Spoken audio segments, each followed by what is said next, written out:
ज़मीर साहब मुझे बताएं, ये जो ऐलान इन्होंने कर दिया है कि नौकरियां जो है वो चंद हफ्तों में बहुत सारी नौकरियां जो है वो अवेलेबल होंगी, तो ये बेहतरीन नौकरियां ये कहाँ से आ रही हैं नौकरियां, ये कौन सी नई कंपनियां जो है स्टार्ट होने वाली हैं कहाँ पर, क्योंकि ये ऑलरेडी मतलब इसकी बेसिस क्या है? अच्छा, इसकी बेसिस सिर्फ एक है और वो ये है कि वो इमरान खान साहब ने भी जिस दिन पहले कुछ दिन पहले अनाउंस किया था कि बहुत बड़ी खुशखबरी आपको बहुत जल्द सुनाने वाला हूं, और उसके बाद से जब मीडिया के साथ इंटरेक्शन हो रहा था तो उन्होंने बता भी दिया कि वो खुशखबरी ये थी कि ऑफशोर जो हमारी एक्सप्लोरेशन है वो उसमें बहुत अच्छा रिजल्ट आने वाला है। अब बात यह है कि शाम साहब अगर बहुत अच्छा रिजल्ट आने वाला भी हो तब भी आप ये चीजें अनाउंस नहीं करते हैं, बोलते नहीं है। दुनिया में स्टैंडर्ड्स हैं कि जो भी पब्लिक लिस्टेड अगर उस ड्रिलिंग में या उस कंपनी वो कंपनीज उसमें इन्वॉल्व हैं जिनके शेयर्स ट्रेड होते हो स्टॉक मार्केट्स में, तो you can not announce these things, क्योंकि आप इसका मतलब है कि मार्केट के साथ खेल रहे हैं। जब तक ऑन सॉलिड ग्राउंड आपके पास अनाउंसमेंट आती है, जब वो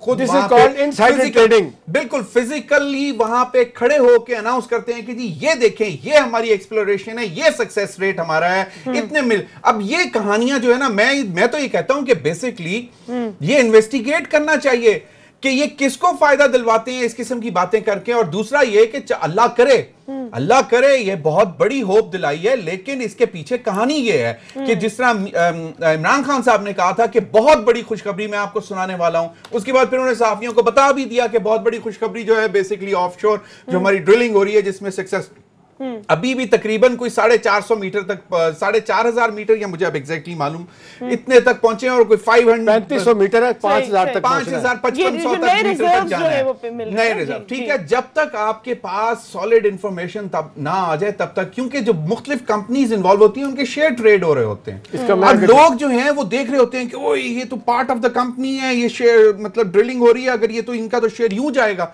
और आपको ये चीजें ख्याल रखनी चाहिए। लेकिन हैविंग सेड दैट, मुझे तो लगता है कि फैसल वाडा साहब का अल्लाह करे ये खुशखबरी हो और अच्छी हो। खुशखबरी हो नहीं सकती है, जॉब क्रिएशन कोई मजाक नहीं है, बैठे बैठाए नहीं होता, इसके लिए आप इंडस्ट्री लगाते हैं, इन्वेस्टमेंट होती है, साल 2 साल। ये तो झूठी उम्मीद है, फिर ये तो और ज्यादा ये तो जुल्म है किसी के साथ। प्लेइंग टू द गैलीज वाली बात है, लोगों को झूठियां तसल्ली देने वाली बात है। जॉब क्रिएशन कब होती है भाई? आप देखें पब्लिक सेक्टर सुकुड़ते नुकसान, रोज कहते हैं 900 से 1000 रुपए का सालाना नुकसान दे रहा है, ब्लीडिंग हो रही, हेमरेजिंग हो रही। आपके पास क्या है? प्राइवेट सेक्टर भागा हुआ है, वो आ ही नहीं रहा। अभी जिस तरीके से इंटरेस्ट रेट जितने आसमान पे चलेंगे, कौन इस मुल्क में इन्वेस्टमेंट के लिए आएगा? फिर सबसे बड़ी बात है कि एक फिजा अभी तक बन नहीं पाई जिससे आप सीपैक जो है, सीपैक के बाद आप देख रहे हैं जो स्पेशल इंडस्ट्रियल जोन बनने थे 9, अभी तक उसकी तैयारी नहीं, वहां से जॉब क्रिएशन होनी थी, वो भी दूर दूर तक नजर नहीं आ रहा। कुछ कहते हैं कि स्लो डाउन कर दिया गया।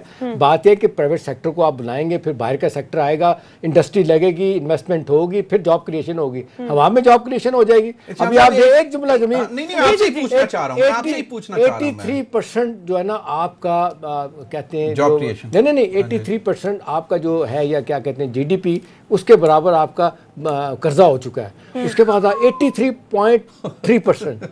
अब मुझे बताएं, आप अभी कुछ भी आपके हाथ में नहीं है, सिर्फ बातें करने वाली बात है। श्याम साहब, एक वजह ये तो नहीं है जो आज प्राइम मिनिस्टर ने कैबिनेट ने जो डिसीजन लिया है कि जी 17 तारीख को ग्राउंड ब्रेकिंग होगी और पता नहीं कितने हजार अपार्टमेंट्स इस्लामाबाद में बनेंगे, फिर 1 लाख कुछ जो है वो अपार्टमेंट्स उधर बनेंगे बलोचिस्तान में, कोयटा में, और पता नहीं ये रीजन तो नहीं है कहीं के, क्योंकि construction business gives an impetus to employment. आपकी बात सही है, लेकिन सवाल लाइट इंडस्ट्रीज एक इकट्ठे चलना शुरू हो जाती है। मिनिस्टर साहब से या किसी और के बंदे से उनसे पूछना चाहिए कि जी क्या ये जो अपार्टमेंट नए बनाने की बात कर रहे हैं, ये दे आर अदर देन दी 50 लाख घर जो आपने छोटे मकानात बना के देने थे। देखिए अभी it's a long way to go. सबसे बड़ी बात है पहला तो परसेप्शन अपना ठीक करें कि काम नहीं हो रहा, पहले परसेप्शन दूर करें कि नाइलियत जो है बहुत ज्यादा। मुझे बताइए एज एन इकोनॉमिस्ट आपको क्या लगता है, क्विकली मुझे बताएगा कि ये जॉब क्रिएशन जो है ये जो अगला 1.5 साल है, वर्ल्ड बैंक की रिपोर्ट, जितनी भी रिपोर्ट्स को जहन में रखते हुए, इकोनॉमी की हालत जहन में रखते हुए, आपको लगता है जॉब क्रिएशन हो सकती है? देखें अब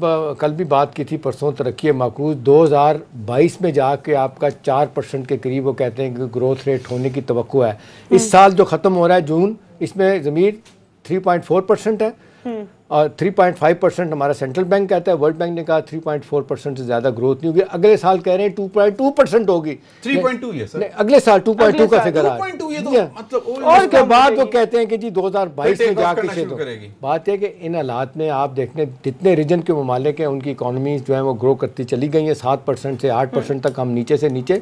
हमारी पॉलिटिकल जिस तरीके से फिजा बनती चली जा रही है, आपस की लड़ाइयाँ कहाँ से कहाँ चलेंगी। On top of it Imran Khan साहब, मैं काश के जिस तरह पॉलिटिकली लड़ाई लड़ी और कहते हैं मैं अंदर करूंगा बाहर निकालूंगा, करें, लेकिन साथ काश इकोनॉमी को भी साथ लेके चले। हमारा टाइम बिल्कुल खत्म हो गया है। Hopefully we will be proven wrong जो हम कह रहे हैं कैसी होगी। जो फैसल वाडा साहब ने कहा है कि वो कल इंशाल्लाह जो है मजीद ये खुशखबरियां जो है हम कल देंगे। फिलहाल हमारा टाइम खत्म हो गया।